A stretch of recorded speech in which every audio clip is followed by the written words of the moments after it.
ನೀವು ಯಾವಾಗ ಲಯನ್ಸ್ ಕ್ಲಬ್ಗೆ ನೀವು ಜಾಯ್ನ್ ಆಗಿರುವಂತದ್ದು ಯಾವ ಉದ್ದೇಶದಿಂದ ನೀವು? ಮೋಟೋ ಅಂತ ಹೇಳಿದ್ರೆ ಸರ್ವಿಸ್ ಅಂಡ್ ಫೆಲೋಶಿಪ್ ಅಂತ. ಕ್ಲಬ್ಬಿಗೆ ಸೇರೋ ಉದ್ದೇಶ ಏನಂತ ಹೇಳಿದ್ರೆ ಹತ್ತಾರು ನೂರಾರು ಕೈಗಳು ಸೇರಿದಾಗ ಮಾತ್ರ ಒಂದು ಸೇವೆ, ದೊಡ್ಡ ಮಟ್ಟದಲ್ಲಿ ಒಂದು ಸೇವೆ ಮಾಡಲಿಕ್ಕೆ ಅವಕಾಶ. ನಮ್ಮ ಲಯನ್ಸಲ್ಲಿ ಏನಂತ ಹೇಳಿದ್ರೆ ಎಲ್ಲ ಜಾತಿ ಮತ ಭೇದ ಏನು ಇಲ್ಲ. ಇದರಲ್ಲಿ ಎಲ್ಲರೂ, ನಾವು ಫಸ್ಟ್ ದೀಪಾವಳಿ ಮಾಡ್ತೀವಿ, ಈದ್ ಮಾಡ್ತೀವಿ, ಆಮೇಲೆ ಏನು ಕ್ರಿಸ್ಮಸ್ಸು ಸೆಲೆಬ್ರೇಟ್ ಮಾಡ್ತೀವಿ, ಮತ್ತು ನಮ್ಮ ಹಿಂದೂಗಳ ಕಾರ್ಯಕ್ರಮ. ಹಾಗೆ ನಿಮ್ಮ ಒಂದು ಇದರಲ್ಲಿ ಏನು ಕೆಲಸ ಮಾಡಬೇಕು ಅನ್ಕೊಂಡಿದ್ದೀವಿ?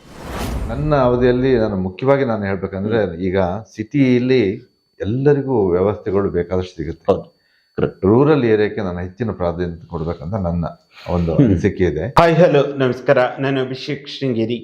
ಇವತ್ತಿನ ಈ ಒಂದು ವಿಶೇಷ ಸಂದರ್ಶನದಲ್ಲಿ ಲಯನ್ಸ್ ಕ್ಲಬ್ನಲ್ಲಿ ಹಲವಾರು ಸಾಧನೆಗಳನ್ನ ಮಾಡುವುದರ ಜೊತೆಗೆ ಹಲವಾರು ಜವಾಬ್ದಾರಿಗಳನ್ನ ಯಶಸ್ವಿಯಾಗಿ ನಿರ್ವಹಿಸಿರುವಂತವರು, ಕೊಪ್ಪ ತಾಲೂಕು ಲಯನ್ಸ್ನಲ್ಲಿ ಅಧ್ಯಕ್ಷರಾಗಿ, ವಲಯ ಅಧ್ಯಕ್ಷರಾಗಿ, ನಂತರ ಪ್ರಾಂತೀಯ ಅಧ್ಯಕ್ಷರಾಗಿಯೂ ಕೂಡ ಸೇವೆಯನ್ನು ಸಲ್ಲಿಸಿ, ನಂತರ ಜಿಲ್ಲಾ ಇದರಲ್ಲೂ ಕೂಡ ಹಲವಾರು ಜವಾಬ್ದಾರಿಗಳನ್ನ ಅತ್ಯಂತ ಯಶಸ್ವಿಯಾಗಿ ನಿರ್ವಹಿಸಿ ಪ್ರಸ್ತುತ ಜಿಲ್ಲೆಯ ದ್ವಿತೀಯ ಗವರ್ನರ್ ಆಗಿಯೂ ಕೂಡ ಸೇವೆಯನ್ನು ಸಲ್ಲಿಸ್ತಿರೋ ಹಾಗೆ ಮುಂದೆ ಕೆಲವೇ ತಿಂಗಳುಗಳಲ್ಲಿ ಜಿಲ್ಲಾ ಗವರ್ನರ್ ಕೂಡ ಆಗಲಿರುವಂತಹ ಶ್ರೀಯುತ ಲಯನ್ಸ್ ನಲ್ಲಿ ಒಬ್ಬ ಅತ್ಯಂತ ಹೆಚ್ಚಿನದಾಗಿ ಕಳೆದೊಂದು 30 ವರ್ಷಗಳಿಂದ ನಿರಂತರವಾಗಿ ಲಯನ್ಸ್ ಕ್ಲಬ್ ನಲ್ಲಿ ತೊಡಗಿಸಿಕೊಂಡು ಹಲವಾರು ರೀತಿಯಲ್ಲಿ ಸಾಮಾಜಿಕವಾಗಿ ಸೇವೆಯನ್ನು ಮಾಡ್ತಿರುವಂತಹ ಶ್ರೀಯುತ ತಾರಾನಾಥ್ ಅವರು ಜೊತೆ ಇದ್ದಾರೆ. ತಾರಾನಾಥ್ ಅವರ ಕಾರ್ಯಕ್ರಮಕ್ಕೆ ಆತ್ಮೀಯ ಸ್ವಾಗತ. ನಿಮಗೂ ಕೂಡ.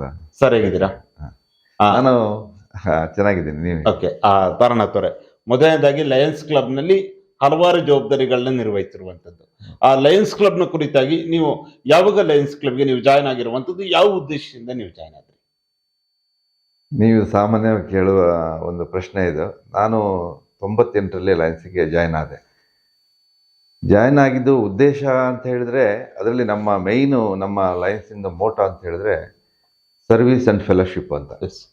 ಈಗ ಎಲ್ಲರೂ ದುಡಿಮೆ ಇದ್ದೇ ಇರುತ್ತೆ, ದುಡಿಮೆ ಮಾಡ್ತಾರೆ. ಎಲ್ಲರೂ ನಾವು ಕಾರ್ಯಕ್ರಮಗಳಿಗೆ ಹೋದಾಗ, ನಮ್ಮ ಕ್ಲಬ್ ಲೆವೆಲಲ್ಲಿ ಹೋದಾಗ ಎಲ್ಲರೂ ಏನು ಹೇಳ್ತಾರೆ ಅಂತ ಹೇಳಿದ್ರೆ, ನಾವು ಸರ್ವಿಸ್ ನಾವೇ ಮಾಡಬೇಕು, ಯಾಕೆ ಲಯನ್ಸ್ ಕ್ಲಬ್ಗೆ ಸೇರಬೇಕು ಅಂತ. ಲಯನ್ಸ್ ಕ್ಲಬ್ಬಿಗೆ ಸೇರೋ ಉದ್ದೇಶ ಏನಂತ ಹೇಳಿದ್ರೆ ಹತ್ತಾರು ನೂರಾರು ಕೈಗಳು ಸೇರಿದಾಗ ಮಾತ್ರ ಒಂದು ಸೇವೆ, ದೊಡ್ಡ ಮಟ್ಟದಲ್ಲಿ ಒಂದು ಸೇವೆ ಮಾಡಲಿಕ್ಕೆ ಅವಕಾಶ ಇದೆ.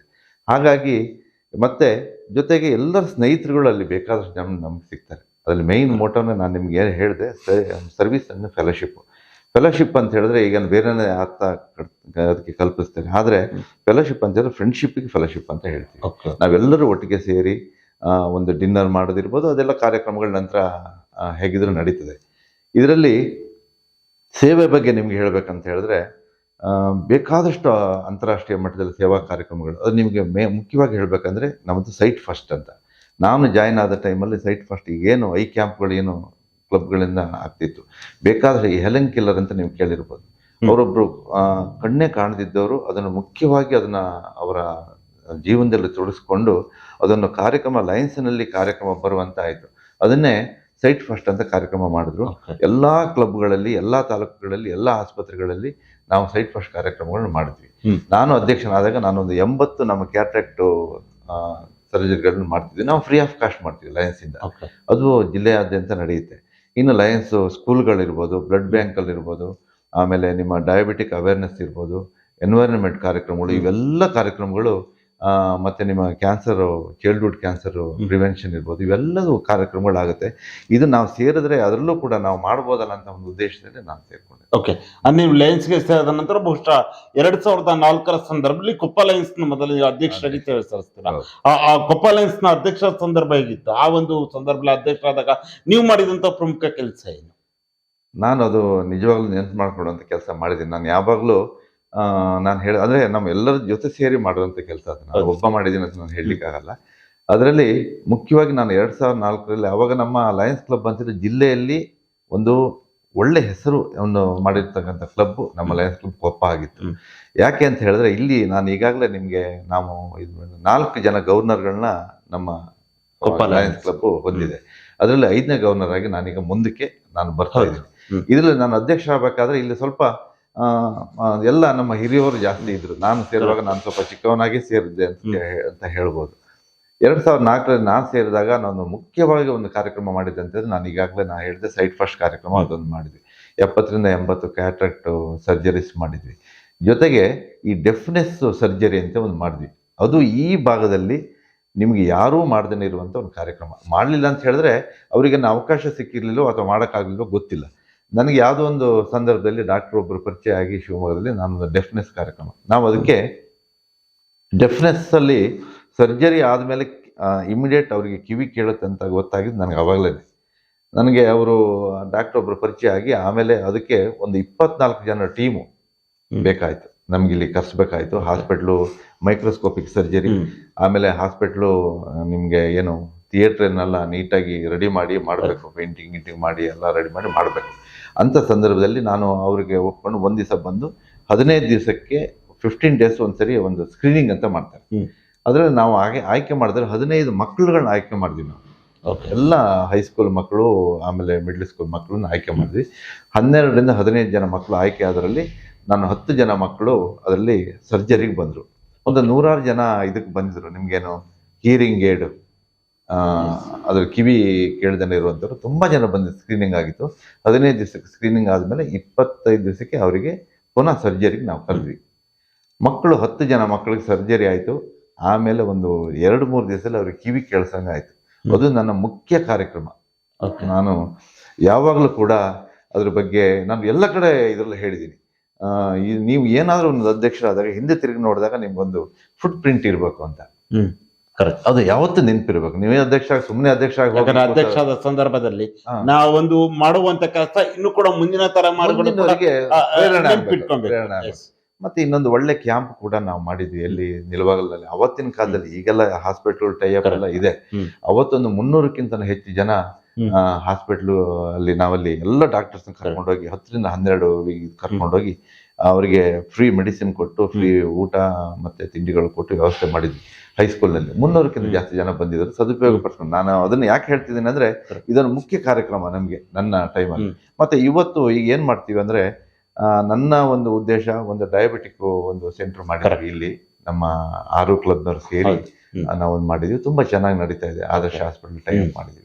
ಮತ್ತೆ ಆರ್ಟಿಫಿಷಿಯಲ್ ಲಿಂಬ್ ನಿಮಗೆ ಯಾರಾದ್ರೂ ಈಗ ನಿಮ್ಮ ಮೂಲಕ ನಾನು ಮಾಧ್ಯಮದಲ್ಲಿ ಹೇಳೋದೇನಂದ್ರೆ, ಒಂದು ವೇಳೆ ಯಾರಿಗಾರು ಕಾಲು ಕಳ್ಕೊಂಡವ್ರು ಇದ್ರೆ ಅವರಿಗೆ ಫ್ರೀ ಆಫ್ ಕಾಸ್ಟ್ ನಾವು ಅವರಿಗೆ ಆರ್ಟಿಫಿಷಿಯಲ್ ಲಿಂಬ್ ಕೊಡ್ತೀವಿ. ಅದನ್ನ ನಾನು ತುಂಬಾ ಮುಖ್ಯವಾಗಿ ನಾನು ಇದನ್ನ ಮಾಡ್ಕೊಂಡು ಹೋಗ್ತಿದ್ದೀನಿ. ಹಾಗಾಗಿ ಇದೆಲ್ಲ ನನ್ನ ಒಂದು ಇನ್ನು ಬೇಕಾದಷ್ಟಿದೆ. ನಾನು 100ರಿಂದ 120 ಕಾರ್ಯಕ್ರಮ ಅವತ್ತು ಮಾಡಿದ್ವಿ. ನೀವು ಅಧ್ಯಕ್ಷ ಆದಾಗ ಜಿಲ್ಲೆಯಲ್ಲಿ ನಾವು ಪ್ರಥಮ ಸ್ಥಾನಕ್ಕೋಸ್ಕರ ಅಲ್ಲಿ ಇದರಲ್ಲಿ ಯಾಕೆ ಅದನ್ನ ಹೇಳ್ತೀವಿ ಅಂತ ಹೇಳಿದ್ರೆ, ಈಗ 120 ಕ್ಲಬ್ನವರು ಕಾರ್ಯಕ್ರಮ ಮಾಡ್ತಾ ಇರ್ತಾರೆ. ಅದರಲ್ಲಿ ನಮ್ಗೆ ಅದ್ರಲ್ಲಿ ಲಾಸ್ಟಿಗೆ ಪಾಯಿಂಟ್ಸ್ ಹಾಕಿ ನಮ್ಗೊಂದು ಸ್ಥಾನವನ್ನು ಕೊಡ್ತಾ ಹೋಗ್ತಾರೆ. ಅದರಲ್ಲಿ ನಮ್ಮೊಂದು ಹಳ್ಳಿಯ ಒಂದು ಸಂಸ್ಥೆ, ಅಂದ್ರೆ ತಾಲೂಕು ಹೆಡ್ ಕ್ವಾರ್ಟರ್ ಇರುವಂತ ಒಂದು ಸಂಸ್ಥೆ ಜಿಲ್ಲೆಯಲ್ಲಿ ಒಂದು ಸ್ಥಾನಕ್ಕೆ ಪೈಪೋಟಿ ನಡೆಸಬೇಕಾದ್ರೆ ಅವತ್ತು ನಾವು 2ನೇ ಸ್ಥಾನವನ್ನು ಪಡೆಯುವಂತ ಅವಕಾಶ ಸಿಕ್ಕಿತ್ತು. ಹಾಗಾಗಿ ಅದನ್ನು ನಿಮ್ಗೆ ಅದ್ರ ಜೊತೆ ತಾರನಾಥವ್ರೆ, ನೀವೊಂದು ತಾಲೂಕಾ ಜವಾಬ್ದಾರಿ ನಂತರ ನೀವು ವಲಯ ಅಧ್ಯಕ್ಷರು ಕೂಡ ಆಗ್ತೀರಾ. ಆ ವಲಯ ಅಧ್ಯಕ್ಷ ನಿಮ್ಮ ಒಂದು ವ್ಯಾಪ್ತಿಗೆ ಯಾವ್ಯಾವ್ದು ಬರ್ತಾ ಇತ್ತು, ಜೊತೆ ಆ ಸಂದರ್ಭದಲ್ಲಿ ಮಾಡಿರುವಂತ ಕೆಲಸ? ವಲಯ ಅಧ್ಯಕ್ಷ ಆದಾಗ ಏನೋ ಕಾರ್ಯಕ್ರಮದಲ್ಲಿ ಇರುತ್ತೆ ಅಂದ್ರೆ, ನಮ್ಮ ಈ ಪ್ರಾಂತ್ಯದಲ್ಲಿ 6 ಕ್ಲಬ್ಗಳು ನಮ್ಮ ವಲಯ ಅಧ್ಯಕ್ಷರಿಗೆ ಕೊಡ್ತಾರೆ. ಈಗ ಅದರಲ್ಲಿ ಈಗೆಲ್ಲ ಅದನ್ನ 3ಕ್ಕೆ ಸೀಮಿತ ಮಾಡ್ಯಾರೆ. 6 ಕ್ಲಬ್ ಯಾವ್ದಿತ್ತು ಅಂತ ಹೇಳಿದ್ರೆ, ಅವಾಗಿನ ಹರಿಹರಪುರ ಆಗಿರ್ಲಿಲ್ಲ, ಶೃಂಗೇರಿ ಇತ್ತು, ಕೊಪ್ಪ ಸಹ್ಯಾದ್ರಿ ಇತ್ತು, ಆಮೇಲೆ ಎನ್ನಾರ್ಪುರ ಇತ್ತು, ಮತ್ತೆ ಕುದುರೆಮುಖ ಇತ್ತು. ಕುದುರೆಮುಖ ನಮ್ಗೆ ದೂರದಲ್ಲಿ ಒಂದು ಕ್ಲಬ್ ಇತ್ತು. ಹಾಗಾಗಿ ಒಟ್ಟು 6. ಇನ್ನೊಂದು ಅದೇ ಕರೆಕ್ಟ್. ಈಗ ಕೊಪ್ಪ, ಶೃಂಗೇರಿ, ಸಹ್ಯಾದ್ರಿ, ಎನ್ನಾರ್ಪುರ, ಬಾಳೆಹೊನ್ನೂರು ಆಗಿರ್ಲಿಲ್ಲ ಅನ್ಸುತ್ತೆ, ಇದ್ದಿತ್ತು ಯಾವ್ದೋ ಕುದುರೆಮುಖ ಇತ್ತು. ಅಲ್ಲಿ 6 ಕ್ಲಬ್ದವ್ರು ಜವಾಬ್ದಾರಿ ಇರುತ್ತೆ. ವಲಯಾಧ್ಯಕ್ಷ ಅಂತ ಹೇಳಿದ್ರೆ ಈ ನಮ್ಮ ಅಂತಾರಾಷ್ಟ್ರೀಯ ಮಟ್ಟದಿಂದ ಅವರಿಗೆ ಒಂದು ಕನೆಕ್ಷನ್ ಇದೆ. ಏನು ಕರೆಸ್ಪಾಂಡೆನ್ಸ್ ಇದ್ರು ಅವರಿಗೆ ವಲಯಾಧ್ಯಕ್ಷಕ್ಕೆ ಬರುತ್ತೆ. ತುಂಬಾ ಅತ್ಯುತ್ತಮವಾದ ಒಂದು ಹುದ್ದೆ ಅದು. ಹಾಗಾಗಿ ಕಾರ್ಯಕ್ರಮಗಳು ಏನು ಮಾಡಬೇಕು, ಜಿಲ್ಲೆಯಿಂದ ಏನು ಕಾರ್ಯಕ್ರಮ ಮಾಡಬೇಕು, ಅಂತಾರಾಷ್ಟ್ರೀಯ ಮಟ್ಟದಿಂದ ಏನು ಕಾರ್ಯಕ್ರಮ ಮಾಡಬೇಕು, ಅವು ಎಲ್ಲದೂ ಕೂಡ ಆ ವಲಯಾಧ್ಯಕ್ಷರಾದಾಗ ಮಾಡಬೇಕು. ಅದನ್ನ ನಾವೆಲ್ಲ ಕಾರ್ಯಕ್ರಮ ಮಾಡುವಂತ ಕೆಲಸ ಆ ಟೈಮಲ್ಲಿ ಆಗುತ್ತೆ.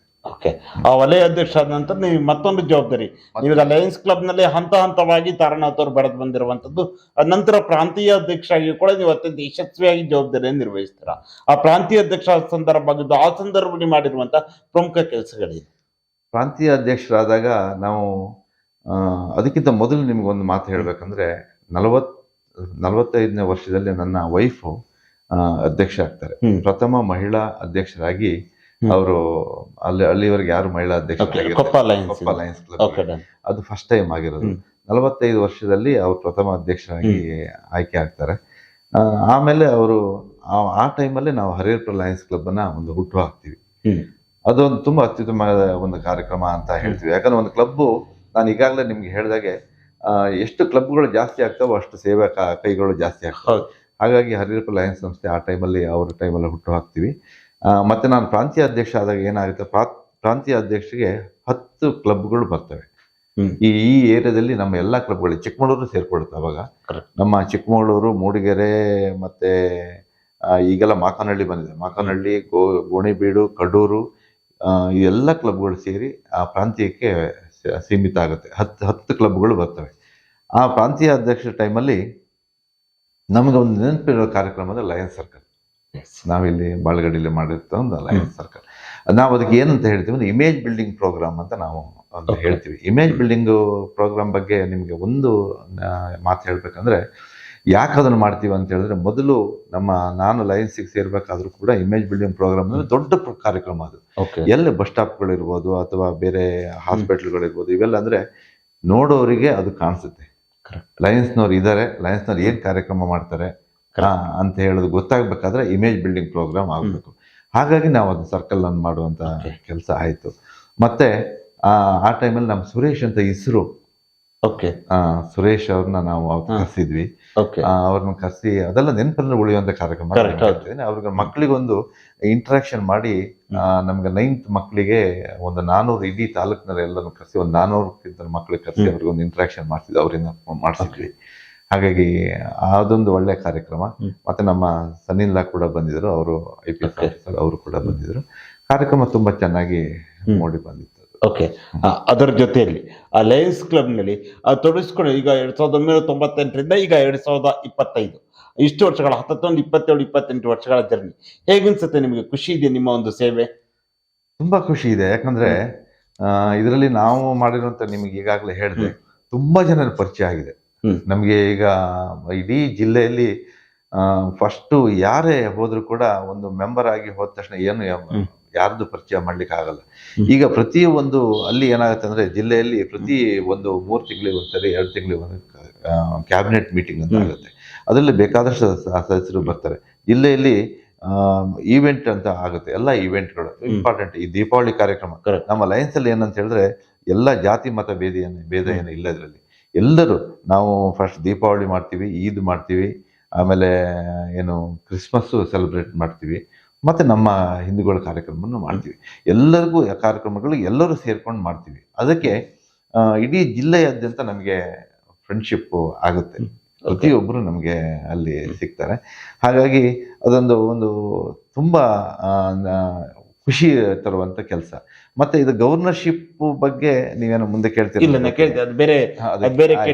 ಇದು ಹೀಗಾಗಿ ಇದು ಎಲ್ಲರೂ ಪರಿಚಯ ಆಗಿದ್ರಿಂದ ನಾವು ಏನಾದ್ರು ಒಂದು ಮುಂದೆ ಹೆಜ್ಜೆ ಇಡ್ಬೋದೇನೋ ಅಂತ ಒಂದು ಆ ಸಂದರ್ಭದಲ್ಲಿ ಆಗುತ್ತೆ. ತುಂಬಾ ಖುಷಿ ಇದೆ.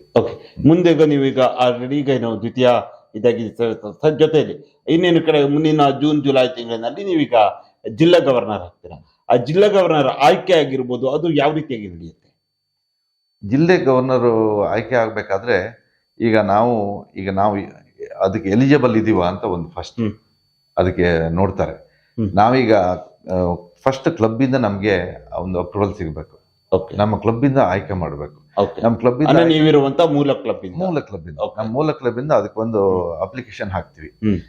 ಇಂಥವ್ರು ನಮ್ಮ ಕ್ಯಾಂಡಿಡೇಟ್ ಆಗಿ ನಮ್ಮ ಜಿಲ್ಲೆಯನ್ನು ಅಪಾಯಿಂಟ್ ಮಾಡಕ್ ಬರ್ತಾರೆ ಅಂತ ಫಸ್ಟ್ ನಮ್ಮ ಕ್ಲಬ್ ಇಂದ ಅಧ್ಯಕ್ಷರು, ಕಾರ್ಯದರ್ಶಿ ಮತ್ತೆ ಖಜಾಂಚಿಯರು ಒಂದು ಇದು ಹಾಕಿ ಅಪ್ರೂವಲ್ ಹೋಗುತ್ತೆ.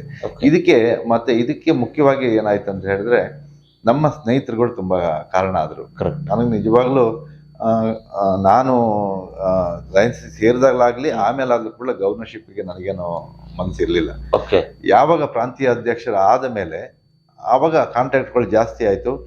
ನೀವು ಅಧ್ಯಕ್ಷ ನಮ್ಮ ಕ್ಲಬ್ ಇಂದ ಆಗ್ಲೇಬೇಕು, ಇನ್ಯಾರು ಆಗೋರಿಲ್ಲ ಅಂತ ಹೇಳಿ ನನ್ನ ಸ್ನೇಹಿತರುಗಳು, ಮುಖ್ಯವಾಗಿ ನನಗೆ ನಟರಾಜ್ ಅಂತ ಆಗ್ಲಿಕ್ಕೆ ಪ್ರೇರಣೆ ಅಂತ ಹೇಳಿದ್ರೆ ನಮ್ಮ ಕ್ಲಬ್ ಇಂದನೇ ಇದು ಬೇಕಾಗುತ್ತೆ. ಅದಕ್ಕೆ ನಾನು ಈಗಾಗಲೇ ಹೇಳಿದೆ ನಿಮ್ಗೆ, ಬಾಳೆಮನೆ ನಟರಾಜ್ ಅಂತ. ಅಲ್ಲಿ ಅವನು ಯಾಕೆ ಅಂತ ಹೇಳಿದ್ರೆ, ಸ್ವಲ್ಪ ಈಗ ಯಾವ್ದಕ್ಕಾದ್ರೂ ಮುಂದೆ ಬರ್ಲಿಕ್ಕೆ ಹಿಂದಿನ ಸ್ವಲ್ಪ ಹೇಳೋರು ಬೇಕೇ ಬೇಕು. ಇಲ್ದಿದ್ರೆ ಯಾರು ಬರಲ್ಲ. ನನಗೇನು ನಾನು ಅವಾಗ್ಲೂ ಹೇಳಿದೆ, ನನಗೆ ಆ ಇಂಟ್ರೆಸ್ಟ್ ಏನು ಇರಲಿಲ್ಲ. ಬಟ್ ಅವರೆಲ್ಲ ಒತ್ತಾಯದ ಮೇಲೆ ನಾನು ನಟರಾಜ್ ಇರ್ಬೋದು ಅಥವಾ ಹಿರಿಯವರಿದ್ರು, ಡಾಕ್ಟರ್ ಮೋಹನ್ ಶೆಟ್ರು ಕೂಡ ಅವರು ಹೌದು, ಆಮೇಲೆ ವೆಂಕಟ ಇರ್ಬೋದು, ಶಶಿಕುಮಾರ್ ಇರ್ಬೋದು, ಆಮೇಲೆ KU ನಾಗರಾಜ್ ಅಂತ ಇದ್ರು, ತೀರ್ಕೊಂಡ್ರು ಅವರು, ಆಮೇಲೆ KS ಜಗನ್ನಾಥ್ ಅಂತ, ಅವರೆಲ್ಲ ಹಿರಿಯವರು, ತುಂಬಾ ಹಿರಿಯವರು, ತುಂಬಾ ಜನ ಇದ್ದಾರೆ. ನನ್ಗೆ ಈಗ ಕ್ಲಬ್ ಅಲ್ಲಿ ಈಗ ಸ್ನೇಹಿತರು ಇಲ್ದಿದ್ರೆ ನಾವೇನೋ ಮಾಡ್ಲಿಕ್ಕೆ ಆಗಲ್ಲ. ಎಲ್ಲ ಸ್ನೇಹಿತರ ಒಂದು ಒತ್ತಾಯದ ಮೇಲೆ ನಾನು ಇದಕ್ಕೆ ಹೋಗ್ಬೇಕಾಯ್ತು. ಮತ್ತೆ ಕ್ಯಾಂಪೇನಿಂಗ್ ಕೂಡ ಅಷ್ಟೇ, ನಾವು ಕ್ಯಾಂಪೇನಿಂಗ್ ಅಂತ ಮಾಡ್ಬೇಕು. ಅಂದ್ರೆ ನಿಮ್ಗೆ ಗೊತ್ತು, ನಾನು ಈಗಾಗಲೇ ಹೇಳಿದೆ, ಪ್ರತಿಯೊಬ್ಬರನ್ನ ಅಪ್ರೋಚ್ ಮಾಡಿದ್ರೆ ಮಾತ್ರ ನಮಗೆ ಓಟ್ ತಗೊಳಕ್ಕಾಗಲ್ಲ. ಲಿಮಿಟೆಡ್ ಓಟ್ಸ್ ಇರ್ಬೋದು, ಬಟ್ ಅದರಲ್ಲಿ ಆ ಒಂದೊಂದು ಓಟು ಕೂಡ ಇಂಪಾರ್ಟೆಂಟ್ ಆಗುತ್ತೆ. ಅದಕ್ಕೆ ನಮ್ಮ ಈಗಿನ ಅಧ್ಯಕ್ಷ ನಮ್ಮ ಜೊತೆಲೆ ಬರೋ ಶಶಿಕುಮಾರ್ ಇರ್ಬೋದು, ದೇವರಾಜ್ ಇರ್ಬೋದು, ಪ್ರಜ್ವಲ್ ಇರ್ಬೋದು, ಶೋಭಿಂತ್ ಇರ್ಬೋದು, ಇವರೆಲ್ಲ ನನ್ನ ಜೊತೆ ಬರಬೇಕು. ಪ್ರತಿ ದಿವಸ ಹೋಗ್ತಿದ್ವಿ, ನಾವು ಬರ್ತಿದ್ವಿ. 1,00,000ಕ್ಕಿಂತ ಕಿಲೋಮೀಟರ್ ನಾವು ಓಡಾಡ್ತೀವಿ ಬರೀ ಎಲೆಕ್ಷನ್ಗೋಸ್ಕರ. ಹಾಗಾಗಿ ಎಲೆಕ್ಷನ್ನು ಹೇಗಾಗುತ್ತೆ ಅಂತ ಹೇಳಿದಕ್ಕೆ ನೀವು ಅಂತ ಹೇಳಿದ್ರಿ, ನಮಗೆ ಅದರಲ್ಲಿ ನಾವೀಗ ಇಲ್ಲಿಂದ ಕ್ಲಬ್ಬಿಂದ ಅಪ್ಲಿಕೇಶನ್ ಹೋಗುತ್ತೆ, ಹೋದ್ಮೇಲೆ ಅಲ್ಲಿ ಡಿಸ್ಟ್ರಿಕ್ಟ್ ಅಲ್ಲಿ ಅದಕ್ಕೊಂದು ಕಮಿಟಿ ಇರುತ್ತೆ. ಗವರ್ನರೇ ಫೈನಲ್ ಡಿಸಿಷನ್ ಅವರಿಗೆ. ಆ ವರ್ಷದ ಯಾರು ಗವರ್ನರ್ ಇರ್ತಾರೆ ಅವರು ಸಾಮಾನ್ಯವಾಗಿ ಏಪ್ರಿಲ್ ಫಸ್ಟ್ ವೀಕ್ ಅಥವಾ ಸೆಕೆಂಡ್ ವೀಕ್ ಎಲೆಕ್ಷನ್ ಆಗುತ್ತೆ. ಅದರಲ್ಲಿ ಆಕಾಂಕ್ಷಿಗಳು ಎಷ್ಟು ಜನ ಇರ್ತಾರೋ ಬೇರೆ, ಅದಕ್ಕೆ ಫುಲ್ ಎಲೆಕ್ಷನ್ ಕಮಿಟಿ ನಿಮ್ಗೆ ಇದರಲ್ಲಿ ಗವರ್ಮೆಂಟ್ ಅಲ್ಲಿ ಯಾವ ತರ ಇರುತ್ತೆ ಅದೇ ತರ ಎಲೆಕ್ಷನ್ ಕಮಿಟಿ ಮಾಡ್ತಾರೆ. ಅದಕ್ಕೆ ಕಮಿಟಿ ಮಾಡಿ ಸ್ಕ್ರೂಟ್ನಿ ಮಾಡ್ತಾರೆ, ಈ ನಮ್ಮ ಪೇಪರ್ಸ್ ಎಲ್ಲ ಕರೆಕ್ಟ್ ಇದೆಯಾ ಅಂತ ಸ್ಕ್ರೂಟ್ನಿ ಮಾಡ್ತಾರೆ. ಮಾಡಿದ್ಮೇಲೆ ಎಲೆಕ್ಷನ್ ನಾವು ಅಪ್ರೂವಲ್ ಕೊಡ್ತಾರೆ ಎಲೆಕ್ಷನ್ಗೆ. ಎಲೆಕ್ಷನ್ ದಿವಸ ಡೇಟ್ ಫಿಕ್ಸ್ ಆದ್ಮೇಲೆ ಒಬ್ರು ಇರ್ತಾರೋ, ಇಬ್ರು ಇರ್ತಾರೋ, ಅಥವಾ 3 ಜನ ಇರ್ತಾರೋ, ಆ ಥರ ಅವರಿಗೆ ಎಲೆಕ್ಷನ್ ಆಗುತ್ತೆ. ಈಗ ಅಲ್ಲಿ ನಾನು ಯಾವಾಗಲೇ ನಿಮ್ಗೆ ಹೇಳಿದೆ, 10 ಜನಕ್ಕೆ 1 ಜನಕ್ಕೆ ವೋಟಿಂಗ್ ಇರುತ್ತೆ. ಅದರಲ್ಲಿ ಒಂದು 10 ಜನ 100 ಜನ ಕ್ಲಬ್ಬಲ್ಲಿ ಇದ್ರೆ 10 ವೋಟ್ ಅವ್ರಿಗೆ ಇರುತ್ತೆ. 50 ಜನ ಇದ್ರೆ 5 ವೋಟ್ ಇರುತ್ತೆ. ಹಾಗಾಗಿ ಆ ಥರ ಒಂದು ವ್ಯವಸ್ಥೆ ಇರುತ್ತೆ. ಅವರಿಗೆಲ್ಲ ವೋಟಿಂಗಿಗೆಲ್ಲ ಇದೇ ಥರ ಬ್ಯಾಲೆಟ್ ಕೊಡ್ತಾರೆ, ಅವರು ಪ್ರೂಫ್ ಗಿಫ್ ಎಲ್ಲ ಕೊಡಬೇಕು. ಅದೇ ಥರ ಬಂದು ವೋಟು ಹಾಕ್ತಾರೆ. ಈಗ 50% ಪ್ಲಸ್ ನಿಮಗೆ ಗೊತ್ತು, ವಿನ್ ಆಗಬೇಕಾದ್ರೆ ಈಗ 350ರಲ್ಲಿ ಅದು 50% ಪ್ಲಸ್ ಇದ್ರೆ ವಿನ್ ಆಗ್ತಾರೆ. ಆ ಥರ ಆಗಿ ಅವತ್ತೊಂದು ತುಂಬಾ ಗೊತ್ತು ನಿಮ್ಗೆ ಏನು ಜನರಲ್ ಎಲೆಕ್ಷನ್ ಅಂದ್ರೆ ಅದೇ ಥರನೇ ಇರುತ್ತೆ. ಬಟ್ ವ್ಯವಸ್ಥೆಗಳು ಬೇರೆ ಬೇರೆ ಥರ ಇರುತ್ತೆ. ಮತ್ತು ಇದಕ್ಕೆ ನೀವು ಇನ್ನೊಂದು ಪ್ರೇರಣೆ ಅಂತ ಹೇಳಿದ್ರೆ, ನಮ್ಮ ಗುರ್ಜರು, ನಮ್ಮ ಹಿಂದಿನ ರಾಜ್ಯಪಾಲರುಗಳು, ಅವರು ಕೂಡ ನನಗೆ ಪ್ರೇರಣೆ ಆಗಿದ್ರು. ಯಾಕಂದ್ರೆ ಇದು ಬೇರೆನೇ ತರ ವ್ಯವಸ್ಥೆ. ನಿಮ್ಗೆ ರಾಜಕೀಯ ಎಲ್ಲೂ ನಾವು ಕಂಪೇರ್ ಮಾಡೋಕ್ಕಾಗಲ್ಲ. ಇದರಲ್ಲಿ ಸಿಕ್ಕುವಂತ ಸ್ಯಾಟಿಸ್ಫ್ಯಾಕ್ಷನ್ ಬೇರೆ. ಯಾಕಂದ್ರೆ ನಾವು ಈ ಸರ್ವಿಸ್ಗೋಸ್ಕರನೇ ನಾವು ಅದರಲ್ಲಿ ಹೋಗಿರ್ತೀವಿ. ಮತ್ತೆ ಗೌರವ ಕೂಡ ತುಂಬಾ ಗೌರವ ಇರುತ್ತೆ ಅಲ್ಲಿ. ಆ ಪೋಸ್ಟ್ಗೆ ಪ್ರತಿಯೊಬ್ಬ ಸದಸ್ಯರು ಕೂಡ ಗೌರವ ಕೊಡ್ತಾರೆ. ಅದೊಂದು ಎಲೆಕ್ಷನ್ ಆಗೋವರೆಗೆ ಬೇರೆ ತರ ಇರುತ್ತೆ, ಎಲೆಕ್ಷನ್ ಆದ್ಮೇಲೆ ಅದು ಗೆದ್ದ ಮೇಲೆ ಅದು ಬೇರೆನೇ ತರ ಇರುತ್ತೆ. ಪ್ರತಿಯೊಬ್ರು ಸಪೋರ್ಟ್ ಇದ್ರೆ, ಪ್ರೀತಿ ವಿಶ್ವಾಸ ಇದ್ರೆ ಮಾತ್ರ ಇದ್ರಲ್ಲಿ ಗೆಲ್ಲಕ್ ಸಾಧ್ಯ, ಇಲ್ದಿರ ಖಂಡಿತವಾಗಿ ಗೆಲ್ಲಕ್ ಸಾಧ್ಯ. ಓಕೆ, ತಾರನಾಥ್ ಅವರೇ, ಮುಂದೆ ನೀವೇನು ಕೆಲವೇ ತಿಂಗಳುಗಳಲ್ಲಿ ಈಗ ಅಧ್ಯಕ್ಷ ಆಗ್ತಾ ಇದ್ದೀರಾ.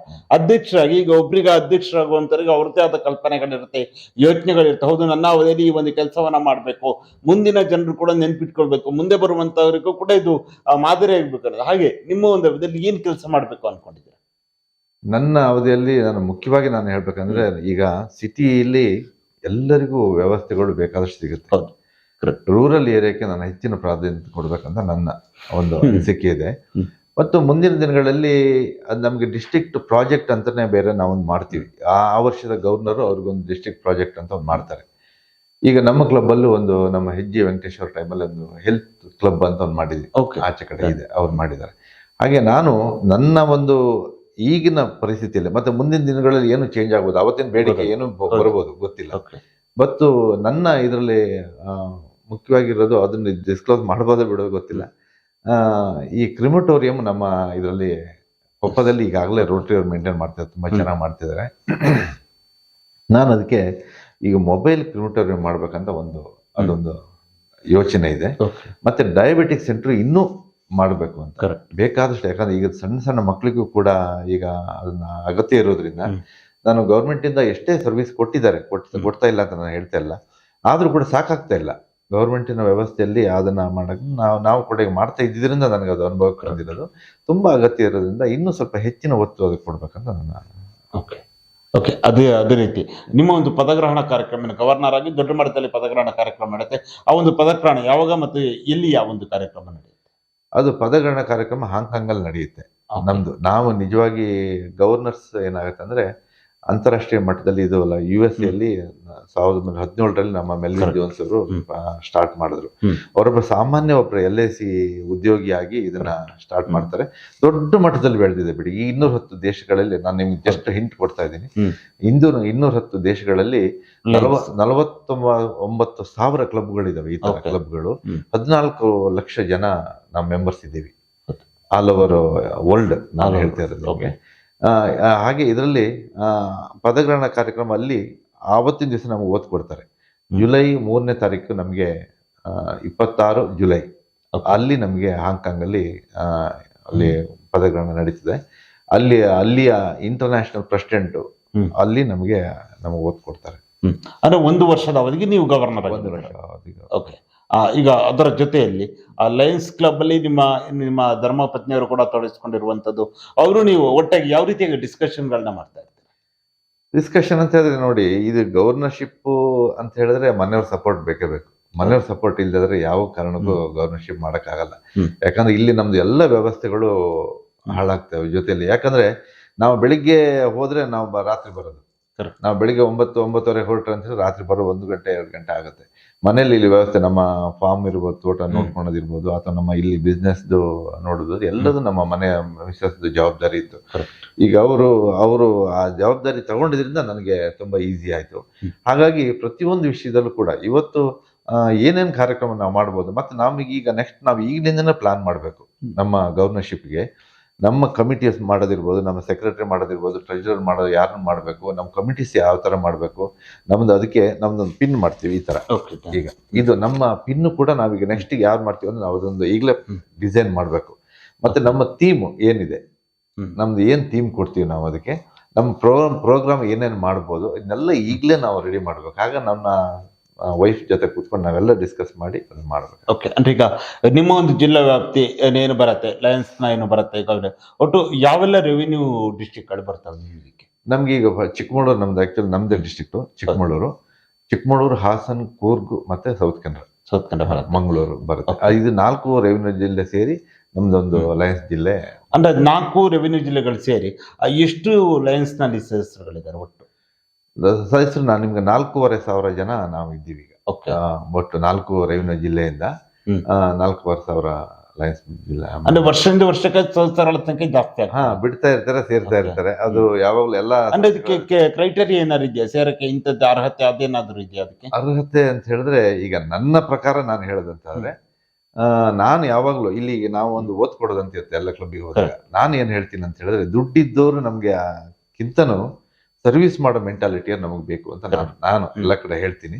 ಬಟ್ ಹಣನೂ ಬೇಕು, ಹಣ ಇಲ್ದಿದ್ರೆ ಸರ್ವಿಸ್ ಮಾಡಕ್ಕೆ ಆಗಲ್ಲ. ಇದು ಕ್ರೈಟೀರಿಯಾ ಏನಂತ ಹೇಳಿದ್ರೆ, ಯಾರೇ ಒಬ್ಬ ಕೂಡ ಇದಕ್ಕೆ ಸದಸ್ಯ ಆಗ್ಬೋದು. ಸದಸ್ಯ ಆವಾಗ ಏನಾಗುತ್ತೆ ಅಂದ್ರೆ, ಅವನು ಒಂದು ವರ್ಷದಲ್ಲಿ ಫೀಸ್ ಕಟ್ಲಿಕ್ಕೆ ಇರುತ್ತೆ ಆ ಕ್ಲಬ್ಬಿಂದು. ಇದಕ್ಕೆ ನಮ್ಮ ಡಾಲರ್ ಲೆಕ್ಕದಲ್ಲಿ ಅಂತ ಹೇಳಿದ್ರೆ ನಾವು ಒಂದು 5,000 to 6,000 ರೂಪಾಯಿ 60,000 ರೂಪಾಯಿ ನಾವು ಇಂಟರ್ನ್ಯಾಷನಲ್ ಕಳಿಸ್ಬೇಕು. ಇಂಟರ್ನ್ಯಾಷನಲ್ಗೆ ಮತ್ತೆ ಡಿಸ್ಟ್ರಿಕ್ಟ್ ಪ್ರತಿ ವರ್ಷ. ಮತ್ತೆ ಕ್ಲಬ್ಬಿನ ಖರ್ಚು ಅಂತ ಹೇಳಿದ್ರೆ 10,000 to 15,000 ರೂಪಾಯಿ ಒಬ್ಬ ಮೆಂಬರ್ ವರ್ಷಕ್ಕೆ ಒಂದು ಕ್ಲಬ್ಗೆ ಕೊಡ್ಬೇಕಾಗತ್ತೆ. ಮತ್ತೆ ಬೇರೆ ಖರ್ಚುಗಳು ಹೋಗೋದು ಬರೋದು ಅದೆಲ್ಲ ಬಿಡಿ, ಅವ್ರಿಗೆ ಬಿಟ್ಟಿರುವಂಥದ್ದು ಅದೆಲ್ಲ ಬರುತ್ತೆ, ಅಷ್ಟು ಬರುತ್ತೆ. ಅದ್ರಲ್ಲಿ ಸ್ಟಾರ್ಟಿಂಗ್ ಈಗ ಒಬ್ಬ ಸದಸ್ಯನಾಗಿ ಎಂಟ್ರಿ ಆಗ್ಬೇಕಾದ್ರೆ ಅಥವಾ ಸದಸ್ಯತ್ವನ ಪಡ್ಕೊಳ್ಬೇಕಾಗಿ ಏನು ಹೇಗದು, ಯಾವ ರೀತಿ ಸದಸ್ಯತ್ವ ಅಂತ ಹೇಳಿದ್ರೆ, ಈಗ ನಾವು ಏನ್ ಮಾಡ್ತೀವಿ ಅಂದ್ರೆ, ಅದಕ್ಕೊಂದು ಸ್ಕ್ರೂಟ್ನಿ ಮೆಂಬರ್ಶಿಪ್ ಕಮಿಟಿ ಚೇರ್ಮನ್ ಅಂತ ಒಬ್ಬರು ಮಾಡ್ತಾರೆ. ನಮ್ಮ ಇಲ್ಲಿ ಒಂದು ಸಂಸ್ಥೆಯಲ್ಲಿ, ಎಲ್ಲಾ ಸಂಸ್ಥೆಯಲ್ಲೂ ಅದೊಂದು ಕಮಿಟಿ ಇರುತ್ತೆ. ಅದ್ರಲ್ಲಿ ಆ ಕಮಿಟಿಲಿ ಮೆಂಬರ್ಶಿಪ್ ಕಮಿಟಿ ಚೇರ್ಮನ್ ಅಂತ ಇರ್ತಾನೆ. ಒಂದು BOD ಒಂದು ಇರುತ್ತೆ. ಅವ್ರು ಏನ್ ಮಾಡ್ತಾರೆ ಅಂದ್ರೆ, ಒಬ್ಬ ಸದಸ್ಯರ ಯಾರೋ ಒಬ್ಬ ಸದಸ್ಯ ಇವನ್ ನಾವು ತಗೊಬೋದಾ ಅಂತ BODಲಿ ಇರ್ತಾರೆ. ಅವ್ರು ಆಗ್ಬೋದಾ ನಮ್ಗೆ, ಯಾಕಂದ್ರೆ ಕ್ವಾಲಿಟಿನೂ ತುಂಬಾ ಇಂಪಾರ್ಟೆಂಟ್ ಆಗುತ್ತೆ. ಯಾಕಂದ್ರೆ ಎಲ್ಲರನ್ನೂ ತಗೊಳಕ್ಕಾಗಲ್ಲ. ಈಗ ಒಂದು ಲಯನ್ಸ್ ಕ್ಲಬ್ಗೆ ಅಂತಂದ್ರೆ ಅದರದ್ದೇ ಆದ ಒಂದು ಗೌರವ ಇದೆ. ಹಾಗಾಗಿ ಅದನ್ನ ಉಳಿಸ್ಕೊಂಡು ಹೋಗುವಂತ ಒಂದು ವ್ಯಕ್ತಿ ಬೇಕು. ಅವ್ರು ಬಂದು ಸೇರಿದ್ಮೇಲೆ ಅವ್ರಿಗೊಂದು ಓತ್ ಕೊಡೋದೊಂದು ಪ್ರತಿಜ್ಞೆ ಕೊಡುವಂತ ಇರುತ್ತೆ. ನಾವೀಗ ಒಂದು ಸೇರಿದ ಮೇಲೆ ನಮ್ಮ ಕೋಡ್ ಆಫ್ ಎಥಿಕ್ಸ್ ಅಂತ ನಮ್ಮ ಲಯನ್ಸ್ ಅಲ್ಲಿ ಇದೆ. ಈಗ ಅದನ್ನ ನಾವು ಅಲ್ಲಿ ಬೋಧನೆ ಮಾಡ್ತೀವಿ. ಅದನ್ನ ಬೋಧನೆ ಮಾಡಿ ಅವರಿಗೆ ಅವತ್ತು ಲಯನ್ ಅಂತ ನಾವು ಅವ್ರನ್ನ ಡಿಕ್ಲೇರ್ ಮಾಡ್ತೀವಿ ಅವ್ರ ಪದಗ್ರಹಣ ಕಾರ್ಯಕ್ರಮ ದಿವಸ. ಮತ್ತೆ ಆಮೇಲಿಂದ ಅವರು ಆಸ್ ಯೂಶುವಲ್ ಇದರಲ್ಲಿ ನಡ್ಕೊಂಡು ಹೋಗ್ತಾರೆ. ಓಕೆ. ಅದರ ಜೊತೆಯಲ್ಲಿ ಲಯನ್ಸ್ ಕ್ಲಬ್ ನಲ್ಲಿ ನೀವು ಕಳೆದ ಹಲವಾರು 28 ವರ್ಷಗಳನ್ನು ತೊಡಗಿಸ್ಕೊಂಡಿರುವಂತದ್ದು ಬೇರೆ ಬೇರೆ ಜವಾಬ್ದಾರಿಗಳನ್ನ ನಿರ್ವಹಿಸಿದ್ದೀರಾ. ಒಂದು ಬಾರಿ ಮೆಲ್ಕ್ ಹಾಕೊಂಡ್ರೆ, ಸಂಪೂರ್ಣ ಜರ್ನಿನ ಮೆಲ್ಕ್ ಹಾಕೊಂಡ್ರೆ ಹೇಗನ್ಸುತ್ತೆ? ಸಂಪೂರ್ಣ ಜರ್ನಿ ಮೆಲ್ಕ್ ಹಾಕಿದ್ರೆ ತುಂಬಾ ನಾವು ಏನು ಮಾಡಿದೀವಿ ಅಂತ ನೀವು ನಾನು ಈಗಾಗಲೇ ಹೇಳಿದಾಗೆ ನಾನು ಸೆಕ್ರೆಟರಿ ಆಗಿ ಸೇರಿದಾಗ ಹೇಗಿತ್ತು, ನಾನು ಇದಕ್ಕೆ ಸೇರಿದಾಗ ಹೇಗಿತ್ತು, ನಾನು 98ರಲ್ಲಿ ನಾನು ಮೆಂಬರ್ ಆಗಿ ಸೇರಿದಾಗ ಇಮಿಡಿಯೇಟ್ ನಂಗೆ ಸೆಕ್ರೆಟರಿ ಮಾಡಿದ್ರು. ನಾನು 98ರಲ್ಲಿ ನಾನು ಜಾಯಿನ್ ಆಗಿದ್ದೇನೆ, 2000ಕ್ಕೆ ನನಗೆ ಸೆಕ್ರೆಟರಿ ಮಾಡಿದ್ರು. ನನ್ಗೆ ಅವಾಗ ಏನೂ ಗೊತ್ತಿರ್ಲಿಲ್ಲ. ಬಟ್ ನಮ್ಗೆ ಸ್ನೇಹಿತರು ನಾಗರಾಜ್ ಅಂತ ಇದ್ರು, ಅವರು ಅಧ್ಯಕ್ಷರಾದಾಗ ಇಲ್ಲ ನೀವು ಸೆಕ್ರೆಟರಿ ಆಗ್ಲೇಬೇಕಂತ ಒತ್ತಾಯ ಮಾಡಿ ನಾನು ಮಾಡಿದ್ರು. ಅವತ್ತಿನ ಕಾಲದಲ್ಲಿ ಹೇಗಿತ್ತು ಅಂತ ಹೇಳಿದ್ರೆ, ನಾವು ಇಲ್ಲಿ ಲಯನ್ಸ್ ಅಲ್ಲಿ ಇನ್ನೊಂದು ನಿಮ್ಗೆ ಹೇಳ್ಬೇಕಂದ್ರೆ, ಪ್ರತಿಯೊಂದಕ್ಕೂ ನಾವು ಪ್ರೂಫ್ ಕೊಡ್ಬೇಕು. ನಾವು ಏನೇ ಕಾರ್ಯಕ್ರಮ ಮಾಡಿದ್ರು ಅದಕ್ಕೆ ಫೋಟೋಗ್ರಫಿ ಇರ್ಬೋದು, ಅದಕ್ಕೆ ಪ್ರೂಫ್ ಇರ್ಬೋದು, ಜೆರಾಕ್ಸ್ ಇರ್ಬೋದು, ವಿತ್ ರಿಪೋರ್ಟ್, ಅದನ್ನ ಜಿಲ್ಲೆಗೆ ನಾವು ಕಳಿಸ್ಬೇಕು. ಅದನ್ನ ಅವಾಗ ಕಂಪ್ಯೂಟರ್, ಒಂದೇ ಒಂದು ಕಂಪ್ಯೂಟರ್ ಇತ್ತು ಇಲ್ಲಿ ನಮ್ಮ ಕೊಪ್ಪದಲ್ಲಿ. ನಾವು ಯಾರೋ ಒಬ್ಬಿಬ್ರು ಮಾಡ್ತಿದ್ರು. ನಾವು ಕೂತ್ಕೊಂಡು ರಾತ್ರಿ 11 ಗಂಟೆ 11:30ವರೆಗೆ ನಾವು ರಿಪೋರ್ಟ್ ಮಾಡಿ ಅದಕ್ಕೆಲ್ಲ ಪ್ರೂಫ್ ಮಾಡಿ ಕಳಿಸ್ತಿದ್ವಿ. ಅದೆಲ್ಲ ಖುಷಿ ಇದೆ ನಮ್ಗೆ. ಅಂದ್ರೆ ಆವಾಗಲೂ ಕೂಡ ನಾವು ಜಿಲ್ಲೆಯಲ್ಲಿ ಒಂದು ಒಳ್ಳೆ ಸ್ಥಾನವನ್ನ ನಾವು ಪಡ್ಕೊಂಡಿದ್ವಿ. ನಾನು ಮತ್ತೆ ಹಿಂದೆ ತಿರುಗಿ ನೋಡಿದಾಗ ಇಷ್ಟು ವರ್ಷ ನಾವು ಮಾಡ್ಕೊಂಡ್ ಬಂದಿದ್ದ ಬೇರೆ ಬೇರೆ ಕಾರ್ಯಕ್ರಮಗಳು ನಾನು ಈಗಾಗಲೇ ನಿಮ್ಗೆ ಹೇಳಿದೆ. ತುಂಬಾ ಖುಷಿ ಇದೆ ಅದು ಮೆಲ್ಕ್ ಹಾಕಿದ್ರೆ. ಓಕೆ, ತಾರಣಕ್ಕವ್ರೆ, ಕೊನೆಯದಾಗಿ ಈಗ ಇನ್ನೇನು ಕೆಲವೇ ತಿಂಗಳಲ್ಲಿ ಜಿಲ್ಲಾ ಗವರ್ನರ್ ಆಗ್ತಾ ಇದ್ದೀರಾ, ಎಲ್ಲ ವಿಷಯಗಳ ಕುರಿತಾಗಿ ಒಬ್ಬ ಲಯನ್ಸ್ನ ಯಶಸ್ವಿ ಲಯನ್ಸ್ ಆಗಿ, ಒಬ್ಬ ಸದಸ್ಯರಾಗಿ, ಅಧ್ಯಕ್ಷರಾಗಿ ಹಲವಾರು ಜವಾಬ್ದಾರಿಗಳನ್ನು ನಿರ್ವಹಿಸ್ತಾರಾಗಿ ಕೊನೆಯದಾಗಿ ಏನ್ ಹೇಳಕ್ ಬಯಸ್ತೀರಾ? ಕೊನೆಯದಾಗಿ ಅಂತ ಹೇಳಿದ್ರೆ, ನಮ್ಮ ಎಲ್ಲ ಸದಸ್ಯರ ಪ್ರೀತಿ ವಿಶ್ವಾಸ ನನಗೆ ಬೇಕು. ನನಗೆ ಯಾಕಂದ್ರೆ ಒಬ್ಬ ಗವರ್ನರ್ ಆಗಿ ನನ್ನನ್ನ ಇಡೀ ಜಿಲ್ಲೆಯಿಂದ ನನ್ನನ್ನ ಸೆಲೆಕ್ಟ್ ಮಾಡಿದ್ದಾರೆ. ಮತ್ತೆ ನಮ್ಮ ಕ್ಲಬ್ಬಿನ ಹಿರಿಯರು, ನಮ್ಮ ಗುರ್ಜರು ಮತ್ತೆ ವೆಂಕಟೇಶ್ ಅವರು, ಹೆಜ್ಜಿ ವೆಂಕಟೇಶ್ ಅವರು, ಅವರ ಸಪೋರ್ಟ್, ನಮ್ಮ ಕ್ಲಬ್ಬಿನ, ನನ್ನ ಮಾತೃ ಸಂಸ್ಥೆ ಕ್ಲಬ್ಬು, ಮತ್ತೆ ಜೊತೆಗೆ ನಾನು ಇದ್ರ ಮಧ್ಯದಲ್ಲಿ ನಾನು ಆವಾಗಲೇ ಹೇಳ್ಬೇಕಾಗಿದ್ದು ಮರ್ತೆ. ನಾನು ಈಗ ಇಡೀ ಜಿಲ್ಲೆ ನಾನು 1 ಲಕ್ಷ ಕಿಲೋಮೀಟರ್ ನಾನು ಓಡಾಡಿದೆ ಅಂತ ನಾನು ನಿಮ್ಗೆ ಹೇಳಿದೆ. ಇದರಲ್ಲಿ ನಮ್ಮ ಸಂಸ್ಥೆಯವರು ಯಾವತ್ತು ಮಾಡ್ತಾರೆ ನಮ್ಮ ಇದರಲ್ಲಿ. ನನಗೆ ಲಯನ್ಸ್ ಸಂಸ್ಥೆ NR ಪುರದ 2 ಸ್ನೇಹಿತರು ನನಗೆ ತುಂಬಾ ಉಪಕಾರ ಮಾಡೋದು. ಉಪಕಾರ ಅಂತ ಹೇಳಿದ್ರೆ, ನನ್ನ ಜೊತೆಲಿ ಹಗಲಿರುಳು ನನ್ನ ಜೊತೆ, ನನ್ನ ಗವರ್ನರ್ಶಿಪ್ ಆಗ್ಬೇಕಾದ್ರೆ ಅವರೇ ಕಾರಣ. ಹಗಲಿರುಳು ನನ್ನ ಜೊತೆ ಬಂದ್ರು, ಅವರೇ ಡ್ರೈವ್ ಮಾಡಿದ್ರು. ಸನ್ನಿ, MP ಸನ್ನಿ ಮತ್ತೆ ಸಿಜು ಅಂತ ಇಬ್ರು. ಅವರಿಬ್ರು ನೋಡಿ, ನಾನು ಅದಕ್ಕೆ ಅವಾಗಲೇ ನಿಮ್ಗೆ ಹೇಳಿದೆ, ಜಾತಿ ಮತ ನಮ್ಮ ಇದರಲ್ಲಿ ಇಲ್ಲ ಅಂತ ಹೇಳಿ. ಒಬ್ರು ಕ್ರಿಶ್ಚಿಯನ್ಸ್ ಆಗಿ ನಮ್ಗೆ ಇದ್ರಲ್ಲಿ ಹೇಳೋರು, ಏನು ಮಾರ ನೀವು ಅಂದ್ರೆ ನಮ್ಮವ್ರು ಎಲ್ಲ ಒಂದು ಇರುತ್ತೆ ಎಲ್ಲ ನೋಡೋ ದೃಷ್ಟಿಲಿ. ಒಟ್ಟೊಬ್ರು ಕ್ರಿಶ್ಚಿಯನ್ಸ್ ಆಗಿ ಕೂಡ ಅವರು ನನ್ನ ಜೊತೆಲಿ ಹಗಲಿರುಳು, ನಾವು ಬೆಳಿಗ್ಗೆ 9:30 10 ಗಂಟೆ ನಾವು ಇಲ್ಲಿಂದ ಬಿಡ್ತಿದ್ವಿ, ರಾತ್ರಿ ಬರೋ 1 ಗಂಟೆ 1:15 ಗಂಟೆ 2 ಗಂಟೆ ಆಗೋದು ಡೈಲಿ. ಇದು ಆಲ್ಮೋಸ್ಟ್ ಆಲ್ ಒಂದು 365 ಡೇಸ್ ಅಲ್ಲ, ಒಂದು 2-3 ವರ್ಷದಿಂದ ನಾವು ಕ್ಯಾಂಪೇನಿಂಗ್ ಮಾಡಬೇಕು. ಒಂದೇ ವರ್ಷಕ್ಕೆ ಕ್ಯಾಂಪೇನಿಂಗ್ ಮಾಡಿ ಗೆಲ್ಲಕ್ಕಾಗಲ್ಲ. ಹಾಗಾಗಿ ಇವರು ಹಗಲಿರುಳು ನನ್ನ ಜೊತೆ ಬಂದವರು. ನಾನು ಅದನ್ನ ಮೊದಲೇ ಹೇಳ್ಬೇಕಾಗಿತ್ತು, ಈಗ ಅದನ್ನ ಮೆನ್ಷನ್ ಮಾಡ್ತಿದ್ದೀನಿ. ಅವ್ರಿಗೆ ತುಂಬಾ ನಾನು ಅವರಿಂದನೇ ನಾನು ಗೆಲ್ಲಿಕ್ಕೆ ಸಾಧ್ಯತೆ ಅಂತ ನಾನು ಹೇಳಲಿಕ್ಕೆ ಇಷ್ಟಪಡ್ತೀನಿ. ಮತ್ತೆ ಮುಂದಿನ ನನ್ನ ಗವರ್ನರ್ಶಿಪ್ ಅಲ್ಲಿ ಇಡೀ ಜಿಲ್ಲೆಯ ಪ್ರೀತಿ ವಿಶ್ವಾಸವನ್ನು ತಗೊಂಡು ಅವರೆಲ್ಲರೂ, ಯಾಕಂದ್ರೆ ಎಲ್ಲರೂ ಜೊತೆ ಸೇರಿದ್ರೆ ಮಾತ್ರ ನನಗೆ ಒಂದು ಸಪೋರ್ಟಿವ್ ಗವರ್ನರ್ಶಿಪ್ ಮಾಡಕ್ಕಾಗುತ್ತೆ. ಹಾಗಾಗಿ ನಾನು ಅದನ್ನ ನಾನು ನಂಬಿದ್ದೀನಿ. ಯಾಕಂದ್ರೆ ನನಗೆ ಇದ್ರ ಮಧ್ಯ ನಿಮ್ಗೊಂದು ಹೇಳ್ಬೇಕಂತ ಹೇಳಿದ್ರೆ, ನನ್ನನ್ನ ಇತಿಹಾಸ ಅದೊಂದು ಇರ್ಬೋದು, ನನ್ನ ಅತಿ ಹೆಚ್ಚು ಮತಗಳನ್ನ ಕೊಟ್ಟು ನನ್ನ ಒಂದು ಇತಿಹಾಸ ನಿರ್ಮಿಸಿ ನನ್ನ ಗೆಲ್ಸಿದ್ದಾರೆ ಜಿಲ್ಲೆಯ ಜನ. ಹಾಗಾಗಿ ನನ್ನ ಗವರ್ನರ್ಶಿಪ್ ಅಲ್ಲಿ ಜಾಸ್ತಿ ಖಂಡಿತವಾಗಿ ನನಗೆ ಅದನ್ನ ಕೊಡ್ತಾರಂತನೂ ಕೂಡ ನಾನು ಭಾವನೆಯಿಂದ, ಮತ್ತೆ ಒಳ್ಳೆ ಕಾರ್ಯಕ್ರಮಗಳು ಮಾಡ್ಬೇಕಂತ ಉದ್ದೇಶನೂ ಇದೆ ನನಗೆ. ಆದಷ್ಟು ನನ್ನ ಕೈಲಾದಷ್ಟು ಪ್ರಯತ್ನ ಮಾಡಿ ಸಮಾಜಕ್ಕೆ ನನ್ನ ಒಂದು ಕೊಡುಗೆಯನ್ನು ಕೊಡಬೇಕು ಅಂತ ಅಷ್ಟೇ. ಓಕೆ, ತಾರನಾಥ್ ಇದುವರೆಗೆ ಒಂದು ಸಂದರ್ಶನದ ಭಾಗವಹಿಸಿ 1998ರಲ್ಲಿ ನೀವು ಲಯನ್ಸ್ನ ಸದಸ್ಯರಾಗಿ ಹೋದ ವಿಚಾರ ಆಗಿರ್ಬೋದು, ನಂತರ 2004ರಲ್ಲಿ ಅಧ್ಯಕ್ಷರಾದ ವಿಚಾರ, ನಂತರ ವಲಯ ಅಧ್ಯಕ್ಷರಾಗಿ ನೀವು ಮಾಡಿದಂತಹ ಸೇವೆ, ಪ್ರಾಂತೀಯ ಅಧ್ಯಕ್ಷರಾಗಿ ಏನು ಲಯನ್ಸ್ ಕ್ಲಬ್ನಲ್ಲಿ ಒಂದು ಹಂತವಾಗಿ ಬೆಳೆದು ಬಂತು, ನಂತರ ಏನು ಲಯನ್ಸ್ ಕ್ಲಬ್ನ ಜಿಲ್ಲಾ ಗವರ್ನರ್ ಚುನಾವಣೆ ಸ್ಪರ್ಧೆ ಮಾಡಿ ಅಲ್ಲಿ ಗೆಲುವನ್ನ ಸಾಧಿಸಿ ಈಗ ಮುಂದೆ ಇನ್ನು ಕೆಲವೇ ತಿಂಗಳಲ್ಲಿ ಜಿಲ್ಲಾ ಗವರ್ನರ್ ಆಗ್ತಿರೋ ವಿಚಾರ, ಹಾಗೆ ನಿಮ್ಮ ಕುಟುಂಬದ ಒಂದು ಬೆಂಬಲ ಆಗಿರ್ಬೋದು, ಯಾವ ರೀತಿಯಾಗಿ ಅವರು ಸಹಕಾರವನ್ನು ನೀಡ್ತಿದ್ದಾರೆ, ಎಲ್ಲ ವಿಚಾರಗಳ ಕುರಿತಾಗಿ ಸುದೀರ್ಘವಾದ ಚರ್ಚೆಯಲ್ಲಿ ಭಾಗವಹಿಸಿದ್ದಕ್ಕಾಗಿ ನಮ್ಮ ಸೇರಿ ಸಮಾಚಾರ ತಂಡದ ವತಿಯಿಂದ ನಿಮಗೆ ಹೃತ್ಪೂರ್ವಕ ಧನ್ಯವಾದಗಳು. ನಮಸ್ಕಾರ. ನೋಡಿದ್ರಲ್ಲ ವೀಕ್ಷಕರೇ, ಇದು ಕೊಪ್ಪ ಲಯನ್ಸ್ ನ ಮಾಜಿ ಅಧ್ಯಕ್ಷರು, ಹಾಗೆ ಮುಂದೆ ಕೆಲವೇ ತಿಂಗಳುಗಳಲ್ಲಿ ಏನು ಜಿಲ್ಲಾ ಗವರ್ನರ್ ಆಗ್ತಿರುವಂತಹ ಶ್ರೀಯುತ ತಾರನಾಥ್ ಅವರ ಜೊತೆಗಿನ ವಿಶೇಷ ಸಂದರ್ಶನ. ಮುಂದಿನ ವಾರ ಇನ್ನೊಬ್ಬ ವಿಶೇಷ ಅತಿಥಿಯ ಜೊತೆ ನಿಮ್ಮ ಮುಂದೆ ಬರುತ್ತೇನೆ. ನಮಸ್ಕಾರ.